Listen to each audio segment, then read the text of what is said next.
And we start tonight at 6 with the arrest of another suspect. Police accused in the shooting that led to the death of a 6-year-old in Jacksonville last month. Rayshawn Pitts now under arrest. U.S. Marshals tracked him down this morning in Minnesota. Yeah, he is the third suspect in the shooting. Artavius Johnson was arrested back on May 27th. Trevion Stubblefield was taken into custody the following day. Both arrested on capital murder warrants. Joseph Duggar, meanwhile, was back in a Florida courtroom today and requested an adjustment or dismissal on 2 court orders after his arrest in March. The first one asks for unsupervised contact with children under the age of 18. He's arguing that his kids aren't the alleged victims. That other request asks to lift a 500-foot restriction near the alleged victim's home in his latest court case. He claims he owns that property. The judge denied both motions. Duggar and his wife are scheduled back in court here in Arkansas in August. Yeah, both are facing charges of child endangerment and false imprisonment here in the state.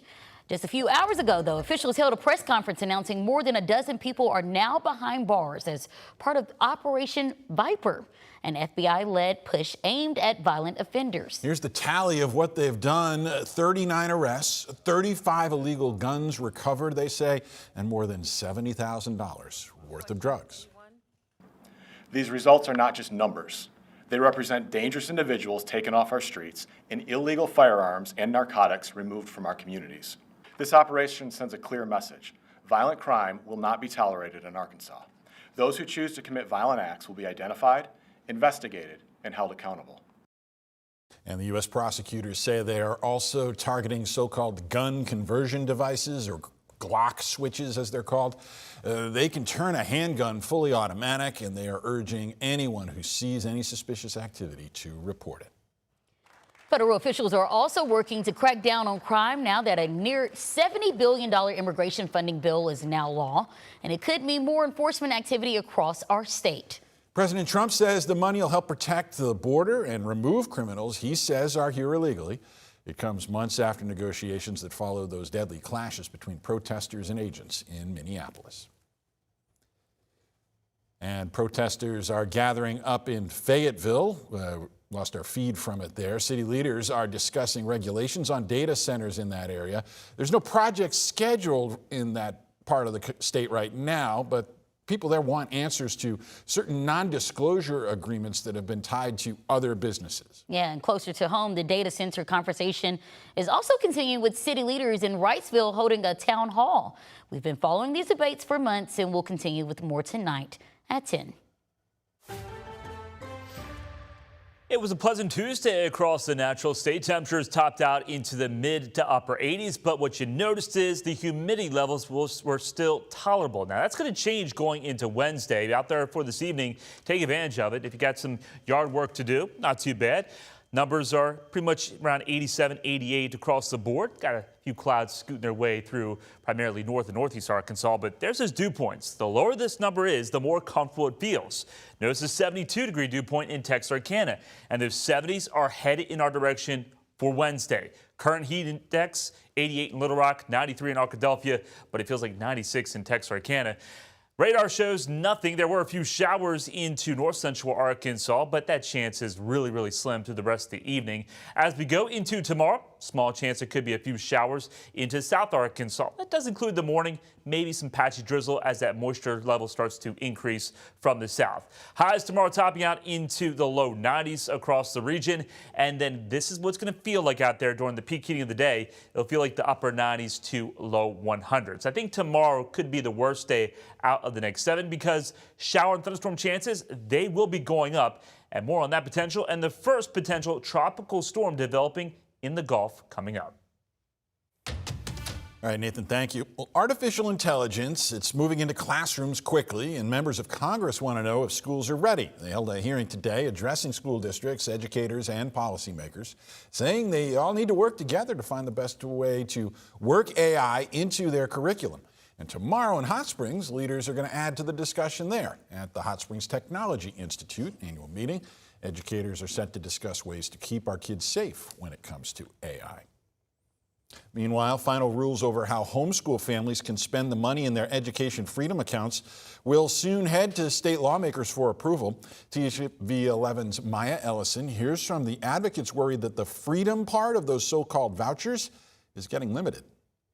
Students would be able to use public funds to attend a private school or be enrolled in a homeschool. That's the foundation of the state's Educational Freedom Account program. But on Monday, proposed policy changes brought parents and advocates like Family Council President Jerry Cox to the Capitol. Cox points out the issue: new sports restrictions, pre-approval requirements, and a dramatic cut to year-to-year rollover funds. With our agreement as homeschool representative, passed a law that says you can use no more than 25% of your Education Freedom Account funds for extracurricular activities. The Arkansas Department of Education clarified that funds will only cover leagues that do not exclude kids based on ability during Monday's administrative rules meeting. If they are one of the more elite sports teams that not every student who tries out makes it, then that is prohibited from using EFA funds. But Cox tells me parents, especially in rural areas, argue almost all sports have some level of tryouts. Cox says while participation is high, families say intense delays from the program's vendor, Class Wallet, are creating unjust financial burdens. Here's the problem.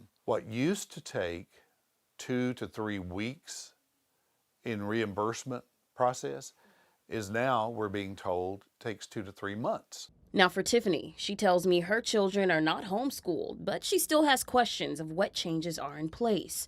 Similar comments Cox knows all too well. They ask for definitions of terms like co-curricular course, and it talks about STEM background programs. Cox tells me hundreds of written complaints were submitted, but the Department of Education largely dismissed them, responding, quote, "comment considered, no changes made." I think the Department of Education is making a good effort. We would have liked to have seen the committee send the rules back to the department and say, sit down with the stakeholders, work all this out, and bring the rules back when you've made some sort of an agreement. In Little Rock, Maya Ellison, THV 11 News. Maya, thank you. And as she said, those final rules now go before the full Legislative Council. Their next meeting is set for Friday. Now, here's the thing. If they're approved, he says the earliest they will go into effect is next month. And speaking of the new rules, don't forget starting July 1st, you won't be able to buy candy, soda, and what public health officials have deemed unhealthy drinks with your food stamp card. It's 2 weeks from tomorrow. Change comes as a part of the effort to improve overall health for people enrolled in federal assistance programs. A Little Rock firefighter is among the first to benefit from the city's new paid parental leave policy. A few months ago, after it took effect, THV 11's Carter Threed is checking in on how it's working and the difference it's making for families.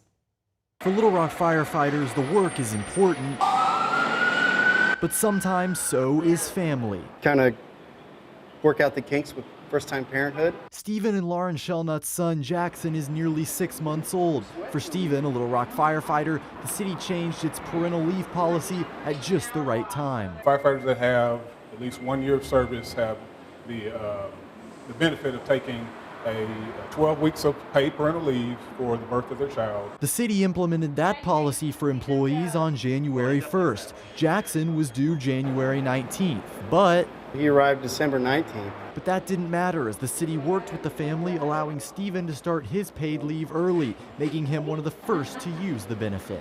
We all know babies are very hard to get adjusted to, but having Dad there and just having him bond with him, it was immensely helpful. In a statement, the city's chief people officer said the change was about giving parents time, stability, and financial security. Fire Chief Michael Doan says his crew is already taking advantage. Since January 1st, when the policy was implemented, we've had roughly 20 firefighters that have been approved for that leave. Shellnut is one of them and says the new policy is a dream come true. It kind of allowed us to kind of work out some kinks and get in a routine and really figure out what to do and not have to interrupt our schedule with me going to work every couple of days and be gone for 48 hours at a time. I had an unpaid maternity leave, so this was very big for me.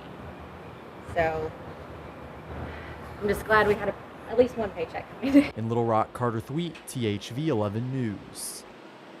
All right, Carter, thank you. Well, before July 1st, the city of Little Rock didn't have a specific paid parental leave policy. This new one is the first of its kind for a city in Arkansas, although some state and public school employees have similar benefits. Well, flights at Clinton National is not the only thing taking off. What officials there are doing as the city and the number of passengers continues to grow. And if you're going to be flying, there could be a bumpy ride from time to time because shower and thunderstorm chances are going up Thursday, continue all the way through next Monday. Nothing widespread, no washouts expected, but spotty to scattered activity can be anticipated. I'll have more in your weekend forecast coming up. Hey, and don't forget, we are still collecting boxes for this year's summer cereal drive. We still got a couple more weeks to go on this, and we need your help. We've made it easy. All you have to do is text the word cereal to 501-376-1111. You'll get all the information you need to help us out, and we will be back right after this.